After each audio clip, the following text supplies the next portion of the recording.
मित्रों, ऐसा कहा जाता है कि भगवत गीता सिर्फ केवल एक धर्म के लिए नहीं है, बल्कि धरती के हर इंसान को समझना बहुत जरूरी है ताकि वो अपनी जिंदगी में सुख, शांति और सफलता प्राप्त कर सके। भगवत गीता में कुल 18 अध्याय है और इन 18 अध्यायों में कुल 700 श्लोक है, जिसके प्रत्येक पंक्ति को पढ़ पाना हर व्यक्ति के लिए मुश्किल हो सकता है। इसलिए आज आपको हमारे गुरुदेव इस बेहद ही खास वीडियो में भगवत गीता के 111 महत्वपूर्ण विचारों को बेहद आसान और सरल भाषा में आपको समझाने की कोशिश करेंगे। और इन विचारों को हर दिन सुनने से आपके जीवन में वर्तमान और भविष्य की सभी समस्याओं का निवारण किया जा सकता है। अगर आप इस वीडियो का फायदा लेना चाहते हैं तो इस वीडियो को पूरा अंत तक जरूर देखें। तो चलिए जानते हैं गुरुदेव से 11 महत्वपूर्ण उन विचारों को जो आपके जीवन में सफलता, सुख, शांति लाने का काम करेंगे। तो चलिए सुनते हैं और जानते हैं। कर्म करो, फल की चिंता मत करो। इस लाइन का अच्छी तरह से अर्थ यह लाइन बताने की कोशिश कर रही है कि आपको अपने काम में पूरी मेहनत करनी चाहिए और फल की चिंता न करके सिर्फ काम पर ध्यान केंद्रित रखना चाहिए। फल स्वाभाविक रूप से उस काम के साथ आएगा। जीवन में सत्य, ज्ञान और त्याग को अपनाओ। यह लाइन यह बताती है कि जीवन में सच्चा ज्ञान प्राप्त करना और त्याग करना बहुत महत्वपूर्ण है। सत्य ज्ञान से हमें सही दिशा में जाने की सामर्थ्य मिलती है और त्याग से हम जीवन के अलग अलग पहलुओं में सफलता प्राप्त कर सकते हैं। इसका मतलब है कि हमें ज्ञान का पालन करना और विश्वास के साथ विभिन्न चुनौतियों का सामना करना होगा। जीवन का अर्थ अपने कर्मों में खोजो। इस लाइन का अर्थ जीवन का अर्थ यह है कि आप अपने कर्मों में खोजें, यानी आपके कार्यों और क्रियाओं के माध्यम से आपको अपने जीवन का उद्देश्य और मतलब पाने का प्रयास करें। परिवर्तन संसार का नियम है। समय के साथ संसार में हर चीज परिवर्तन के नियम का पालन करती है। यह लाइन बताती है कि समय के साथ दुनिया में सभी चीजें परिवर्तित होती हैं और यह परिवर्तन का नियम होता है। अर्थात सभी चीजें बदलती रहती हैं और समय के साथ उनके रूप और स्थिति में परिवर्तन होता रहता है। इससे यह संदेश मिलता है कि परिवर्तन एक सामान्य और नियमित प्रक्रिया है जो हर किसी चीज को प्रभावित करती है। सत्य कभी दावा नहीं करता कि मैं सत्य हूँ, लेकिन झूठ हमेशा दावा करता है कि सिर्फ मैं ही सत्य हूँ। यह लाइन यह बताने का प्रयास कर रही है कि सत्य अपने आप में स्थिर रहता है। इसे किसी के द्वारा दावा करने की आवश्यकता नहीं होती है, क्योंकि सत्य हमेशा सत्य रहता है। विपरीत झूठ हमेशा दावा करता है कि वह सत्य है, लेकिन वास्तविकता में वह झूठ होता है। इससे यह संदेश साफ होता है कि सत्य हमेशा सत्य रहता है और झूठ वह बनाने की कोशिश करता है कि वह सत्य है जो वास्तविकता में नहीं होता। नरक के 3 द्वार हैं: वासना, क्रोध और लालच। इस लाइन का अर्थ है कि मानवों के मन में 3 प्रमुख दुष्ट गुण होते हैं जिन्हें नरक के द्वारों के रूप में कहा जाता है। ये 3 द्वार हैं। 1. वासना, इच्छा। यह मनुष्य की इच्छा शक्ति और कामनाओं के प्रति उनकी आकर्षण की प्रतीक्षा करता है। 2. क्रोध, यह गुस्से और क्रोध के रूप में होता है जो अक्सर दुश्मनी और हानि के कारण बनता है। 3. लालच, यह लालच और हड़ताल के रूप में होता है जिससे व्यक्ति अधिक धन और सामग्री की इच्छा करता है जो आत्मसंतोष को बाधित कर सकता है।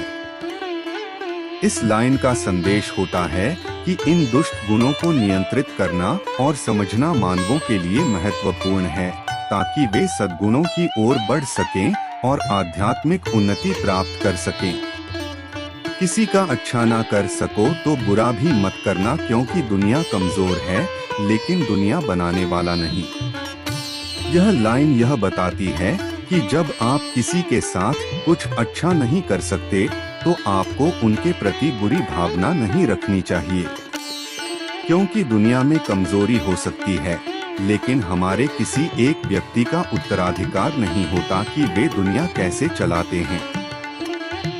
इसका संदेश है कि हमें दूसरों के प्रति सहानुभूति और उदारता दिखानी चाहिए, चाहे हम किसी के साथ कुछ भी कर पा रहे हों या नहीं।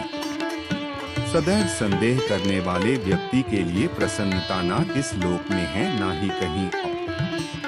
यह लाइन बताती है कि व्यक्ति जो हमेशा संदेह करता है वह न केवल इस जीवन में खुश नहीं रहता है, बल्कि किसी भी जगह खुश नहीं रहता है। यानी कि संदेह करने की आदत लोगों को खुश नहीं बना सकती। जो चीजें हमारे दायरे से बाहर हो उसमें समय गंवाना मूर्खता ही होगी। यह वाक्य यह सुझाव देता है कि जब हम किसी कार्य या कार्यक्षेत्र के बाहर कुछ चीजें करने की कोशिश करते हैं जिनमें हमारी ज्ञान और कौशल कम होते हैं, तो यह हमारे लिए मूर्खता का संकेत हो सकता है। यानी हमें उन कामों में समय गवा देना जो हमारे कौशल सेट के बाहर हो सकते हैं। वहां हमें अधिक विवेकपूर्ण और सावधानी बरतनी चाहिए। न तो यह शरीर तुम्हारा है और न ही तुम इस शरीर के मालिक हो। यह शरीर पंच तत्वों से बना है, आग, जल, वायु, पृथ्वी और आकाश। एक दिन यह शरीर इन्हीं पंच तत्वों में विलीन हो जाएगा। यह लाइन भाग्यवाद और आत्मा के अद्वितीयता की दिशा में एक धार्मिक संदेश प्रस्तुत कर रही है। यह कह रही है कि तुम्हारा शरीर और आपकी आत्मा एक नहीं है। आपका शरीर पंच तत्वों आग, जल, वायु, पृथ्वी और आकाश से मिलकर बना है और एक दिन यह शरीर फिर से इन तत्वों में मिल जाएगा, मृत्यु के बाद। इसका मतलब है कि आपका आत्मा शाश्वत और शरीर के पारमात्मिक अस्तित्व का हिस्सा है, जो मृत्यु के बाद भी बरकरार रहता है। जिंदगी में हम कितने सही हैं और कितने गलत हैं, यह केवल दो लोग जानते हैं, एक परमात्मा और दूसरी हमारी अंतरात्मा।